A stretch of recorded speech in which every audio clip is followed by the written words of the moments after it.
नमस्कार दोस्तों, आपका स्वागत है राजीव टॉक्स में। आज का विषय राहुल गांधी और तेजस्वी यादव का बिहार बंद। जैसा कि आप जानते हैं कि इलेक्शन कमीशन ने और बीजेपी और आरएसएस ने मिलकर एक सीक्रेट प्लान तैयार किया, जिसके आधार पर 20% वोटों का गायला किया जा सके, उनके वोटों को काटा जा सके और बिहार जैसी राज्य में अपनी सरकार बना सके। बीजेपी और आरएसएस स्वयं तो कुछ नहीं कर सकते, क्योंकि वो बैसाखी के साथ में वहाँ सरकार में है। मुख्य पार्टी वहाँ पे जनता दल यू है और चीफ मिनिस्टर उनका है। लेकिन इस बार उनकी मंशा ठीक नहीं। वो जनता दल यू को ठिकाना लगाने चाहते हैं, उनको बर्बाद कर देना चाहते हैं। 20-25 सीटों पे लाके उनको मजबूर कर देना चाहते हैं कि अब सरकार हमारी होगी और चीफ मिनिस्टर हमारा होगा। तो कुल मिला के बात यहाँ पर ये आती है कि ये प्लान क्या है। प्लान ये है कि आरएसएस और बीजेपी ने ईसी के सामने एक डील की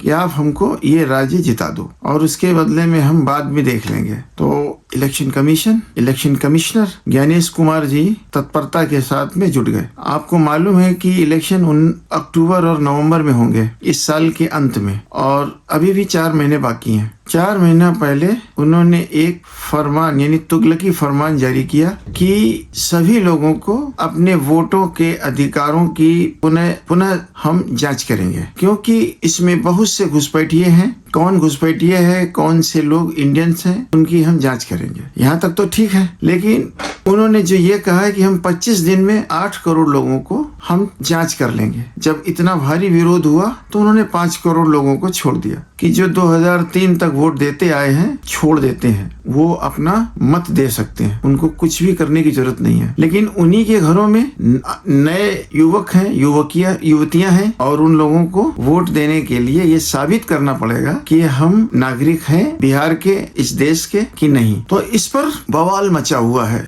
बिहार के राज्य में। इलेक्शन कमीशन एक तरफ और नीतीश कुमार जो जनता दल यू के चीफ मिनिस्टर हैं, भाजपा के सहयोगी हैं, वो बिल्कुल चुपचाप हैं, कुछ आवाज नहीं कर रहे हैं कि इसका विरोध किया जाए या इसको जारी किया जाए या इसका समर्थन किया जाए, क्या किया जाए। बड़ी असमंजस की स्थिति में है। आरएसएस और बीजेपी ये दोनों यहाँ चांस ले रहे हैं, देखते हैं इस प्रयोग में हम क्या कर सकते हैं। यहाँ सक्सेस हुए तो बंगाल चलेंगे, बंगाल से चलेंगे तो आसाम चलेंगे, सब जगह होते हुए पूरे भारत में पहुंच जाएंगे। लेकिन बिहार थोड़ा सा टिपिकल है, यहाँ इतना आसान नहीं है। कारण उसका ये है कि यहाँ पे 10% से 15% ही भूमिहार है, यानी मनुवादी हैं, यहाँ पे अपर कास्ट के लोग हैं, और जो बाकी के 85 से 90% जो लोग हैं वो उसमें दलित है, एसटी है, उसमें ओबीसी है, अति पिछड़ा है, माइनॉरिटी है। और तो इन लोगों का जो प्रतिशत है वो करीब 85 से 90% हो जाता है। इन लोगों का वोट अगर 20% भी काट लेंगे तो भी उनकी बात बन नहीं रही है। लेकिन धमकाने के लिए, विपक्ष को इंगेज करने के लिए इतना काफी है कि हम तुम्हारा समय खराब कर देंगे, तुम कोई रणनीति ना बना सको, तुम किसी भी प्रकार से कोई स्पेशल थिंग ना कर सको, कोई योजना ना बना सको हमको हराने के लिए, आप उलझे रहें। तो इस घटना के बाद बिहार की जितनी भी अपोजिशन पार्टीज हैं, जिसमें मुख्य रूप से तेजस्वी यादव जो कि आरजेडी के हैं, कांग्रेस पार्टी के नेता, सीपीआई एमएल के नेता दीपंकर, सीपीआई के नेता डी राजा, वीआईपी पार्टी के नेता मुकेश सहनी और निर्दलीय तमाम प्रकार की पार्टियां हैं, और जो अपने आप को वंचित मानती हैं और जिनको ठगा सा मानती हैं, वो सभी ने मिलकर इलेक्शन कमीशन से मिलने की कोशिश की। बहुतों को मौका मिला, बहुतों को मौका नहीं मिला। निश्चित रूप से तेजस्वी यादव और कांग्रेस पार्टी के नेताओं को मौका मिला, उन्होंने अपनी बात कही, और बात कहने के बाद में उन्होंने ये महसूस किया कि इलेक्शन कमीशन उनकी बात पे तवज्जो नहीं दे रहा, सुन नहीं रहा। इलेक्शन कमीशन ने इंटर्न में कहा कि आप अपना समय बर्बाद ना करें, हम आपकी कोई बात सुनने वाले नहीं हैं, और ये हो के रहेगा। 20% मतदान जो है वो घटेगा, यानी 20% लोगों का वोट कटेगा। कारण क्या है? कारण ये है कि उन्होंने एक नई तरकीब निकाली है, कि एक प्लान किया है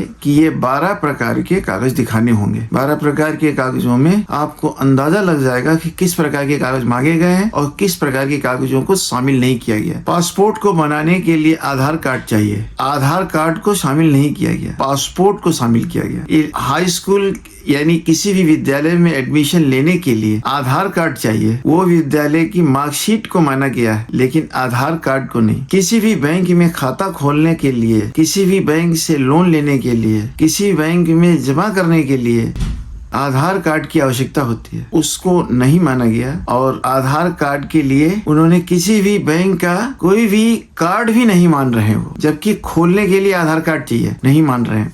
ऐसे ही तरह के कागज हैं जिन्हें उन्हें मांग रहे हैं। वो क्या मांग रहे हैं? पासपोर्ट मांग रहे हैं, हाई स्कूल की सर्टिफिकेट मांग रहे हैं, वो मांग रहे हैं जन्म पत्री मांग रहे हैं, वो मांग रहे हैं माता पिता के जन्म प्रमाण पत्र मांग रहे हैं, खेतों के कागज मांग रहे हैं। इस प्रकार की चीजें मांग रहे हैं जिससे आप ये साबित कर सकें कि आप यहाँ के रहने वाले। अब आप अंदाजा लगा सकते हैं कि भारत की जो आबादी है उसमें कितने लोग पढ़े लिखे हैं। उसमें भी सबसे पिछड़ा राज्य जो बिहार है उसमें कितने लोग पढ़े लिखे हैं। 20 से 25% लोग तो वहाँ अनपढ़ हैं, और जो थोड़ा बहुत नाम लिख भी लेते हैं तो उनके पास में न घर है, न द्वार है, न सूटकेस है, न उनके पास में कोई ऐसी चीज है। राशन कार्ड अगर है तो कह रहे हैं कि हम नहीं मानेंगे, जिसको बनाने के लिए आधार कार्ड चाहिए थी। यानी इन सब का जो मास्टर कार्ड था आधार कार्ड, उसको ही इग्नोर कर दिया। क्यों? क्योंकि आधार कार्ड तो गाहे बजाए लोगों के पास निकल भी आएगा, लेकिन बाकी के कागज कहाँ से लाएंगे? कितने लोगों के पास में हाई स्कूल की सर्टिफिकेट है, कितने लोगों के पास में पासपोर्ट है, कितने लोगों के पास में खेत है, जो भूमिहीन है उनके पास में कहाँ से होगा? तो ये तरकीब निकाली, और इस तरकीब के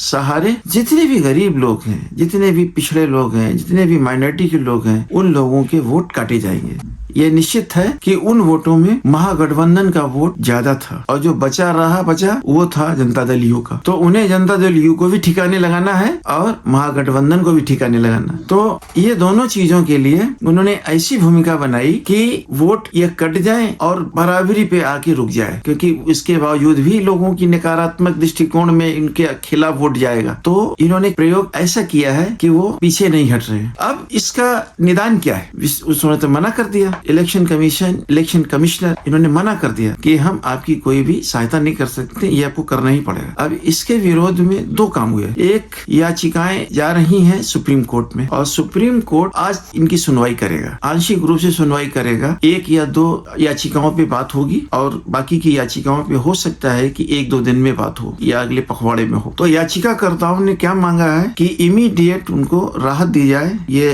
लगातार इलेक्शन कमीशन खतरनाक खेल खेल रहा है, इस पे रोक लगाई जाए। 3 करोड़ लोगों के ऊपर इनकी नजर है जिनके वोट ये काटना चाहते हैं। अगर उसमें से 1.5 करोड़ भी वोट काट लिया तो ये उनकी बहुत बड़ी जीत हो जाएगी और उनकी सरकार बन जाएगी। जबकि विरोधी पार्टियां ये चाहती हैं कि जितने लोग हैं सबको वोट देने का अधिकार है और वोट उन्हें देना चाहिए, क्योंकि अभी पिछले साल उन्होंने लोकसभा के इलेक्शन में वोट डाला था। वही लोग हैं जिन्होंने वही आधार कार्ड के साथ वोट डाला, उसी वोटर ID के साथ वोट डाला। जिस वोटर ID के लिए आधार कार्ड चाहिए वो वोटर ID भी मान नहीं रहे। यानी इलेक्शन कमीशन अपने कार्ड को भी नहीं मान रहा। यानी खुलेआम गुंडागर्दी चल रही है, और उस गुंडागर्दी के खिलाफ ही ये सुप्रीम कोर्ट गए। और साथ में सभी विपक्षी पार्टियों ने एक बिहार बंद का आह्वान किया, और वो 9 तारीख को कल हुआ। 9 तारीख को जो बिहार बंद की घोषणा की गई, उसके साथ भारत बंद भी किया गया। उस बिहार बंद में मुख्य रूप से राहुल गांधी आए दिल्ली से, तेजस्वी यादव थे पटना से, दीपांकर जी थे